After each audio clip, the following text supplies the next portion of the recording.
Vamos a llegar a una época muy importante donde ya es muy importante la imprenta.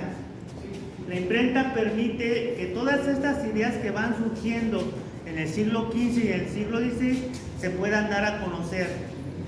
Pero el primer libro en el cual es impreso es la Biblia. ¿Cuál Biblia? En latín, porque el latín toma la preeminencia sobre las lenguas y se vuelve la lengua sagrada. Y hay un inventor llamado Johannes Gutenberg que inventa la imprenta precisamente con un tipo que son los tipos móviles, pequeñas letras, en el cual se va formando el texto de una manera matemática para que quede impreso y se le llame la Biblia de las 42 líneas, que son la forma que ustedes van a observar.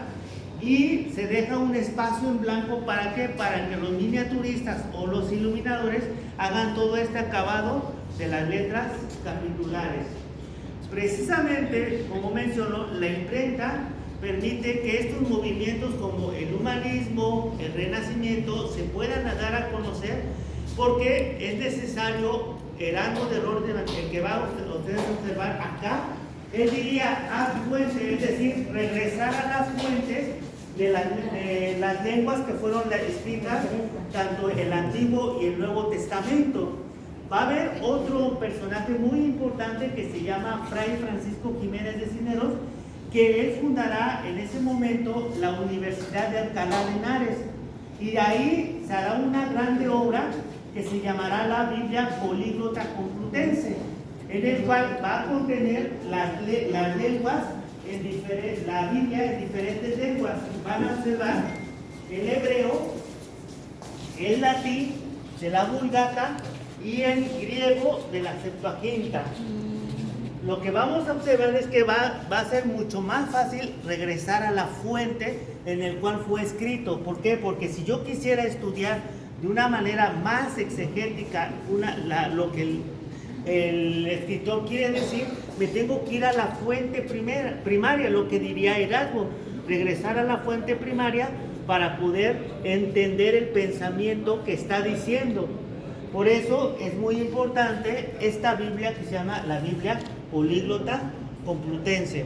Es muy interesante, fue fabricada o fue hecha por latinistas, por hebraístas y algunos escritores griegos, que entonces era muy importante, y que tristemente el siglo más o menos 13-14 se prohíbe la Biblia, y en ese momento se publica hasta 1520.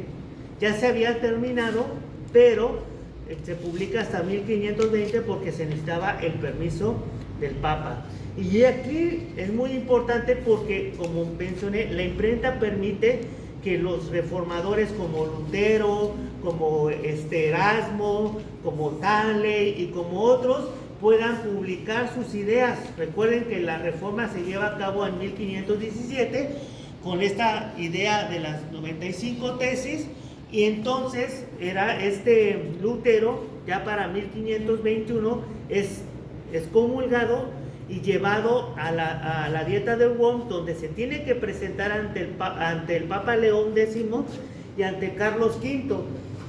No se retrata de todo lo que ha dicho, y Federico de Sajonia lo lleva al castillo de Habsburgo, donde él comienza el trabajo del primer Nuevo Testamento en lenguas modernas. Miren, aquí tenemos el Nuevo Testamento de Lutero, que ya va a estar representado también con las ilustraciones de un pintor llamado Lucas Cranach. Es muy interesante porque, como menciono, se le llama la Biblia o el Nuevo Testamento en lenguas modernas, porque esto aporta a la lengua moderna de la Alemania de hoy. Es decir, Lutero unifica Alemania. Posteriormente la reforma se va expandiendo y llega a diferentes lugares, y esto permite que se hagan algunas traducciones, y se empieza la traducción en España por algunos fragmentos como el libro de Mateo de Juan de Valdés, pero el primer traductor del Nuevo Testamento completo, ya desde el griego al castellano, se llama Francisco de Encinas. Un joven talentoso, políglota, conocedor de muchas lenguas, muy joven, decide traducir bajo la tutela de Felipe Melanchthon, que es el discípulo de Lutero. Traduce en 1543, publica el Nuevo Testamento y se lo dedica a Carlos V, para que esto permitiera que todo el Nuevo Testamento sea leído en su reino. Pero al final, Francisco de Encinas es encarcelado y posteriormente muere a sus 40 años en una pandemia. Aquí vamos a tener este Nuevo Testamento que es dedicado al emperador Carlos V. Aquí vamos a ver algunas ilustraciones de la Biblia de Lucas Cranach, en el cual pues es importante para que ustedes vayan observando cómo la pintura ya en el Renacimiento permite mostrar que el hombre es imagen y semejanza de Dios. Ahora, ¿cuál es la primera Biblia completa al castellano? Se le llama la Biblia del Oso.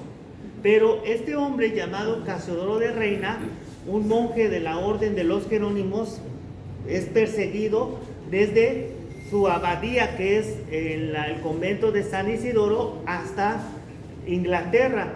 En estos 13 años de persecución, él comienza a hacer la traducción desde el hebreo para el Antiguo Testamento y el Nuevo Testamento desde el trabajo de Erasmo de Róterdam, que está aquí, que es lo que llamamos la Biblia del Oso.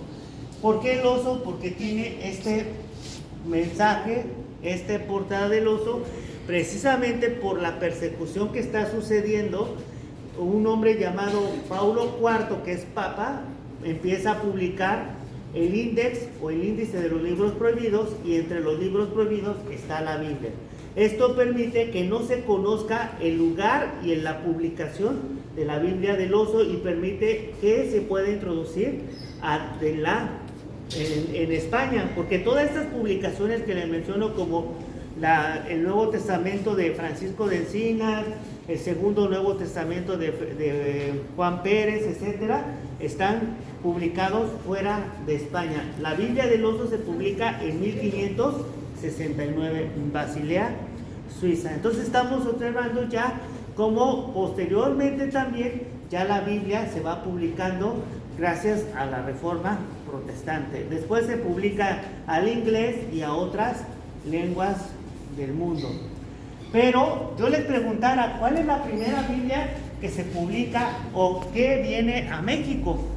Porque nosotros como mexicanos debemos conocer cómo llegó la iglesia, cómo llegó la Biblia a México, y quizás todos pensemos una Reina Valera, una Biblia del Oso, etcétera. Pero también debemos entender que 300 años México no tuvo la oportunidad, o Nueva España, de tener el público una Biblia. Aunque México, gracias al trabajo de los franciscanos, ellos publicaron, ellos trabajaron en que los indígenas tuvieran la Biblia en su lengua, pero fue prohibida. Pero 300 años México no tuvo la oportunidad de tener una Biblia, aunque la imprenta había llegado a México en el 1539. Esto no permitió la lectura de la Biblia. La Biblia